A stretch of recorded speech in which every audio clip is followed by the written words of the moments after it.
தமிழகத்தில் அதிகாரிகள், அமைச்சர்கள், மக்கள் அனைவரும் ஒரே நேர்கோட்டில் பயணித்து வருவதால் ஊழல் குறைந்திருப்பதாக கூறியுள்ள அமைச்சர் வெங்கடரமணன், ரேஷன் கடைகளில் மழைக்காலங்களில் சேதமடைவதை தடுக்க ஆய்வுகள் மேற்கொள்ளப்படும் என தெரிவித்துள்ளார்.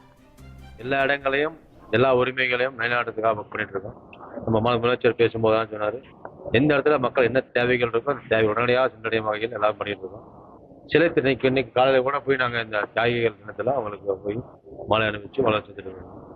எந்த உணவுகளும் குறைபாடு இல்லாமல் வேறு ஒன்றாலும் எல்லாத்துக்கும் கொடுத்துட்டு இருக்கோம். வருங்காலம் அதையும் சிறப்பாக மழை காலங்களில் நம்ம ரேஷன் கடையில் மட்டும் இல்லை, நெல்லெல்லாம் பொறுக்கி போட்டு எல்லா பக்கம் ஸ்டோரேஜ் பண்ணி வச்சுருக்கோம். பல இடங்கள்ல பல நியூஸில் கவனிக்கிறோம். இங்கே நினைச்சுங்கிறாங்க, இங்கே இந்த இடங்களில் பாதிப்புங்கிறாங்க.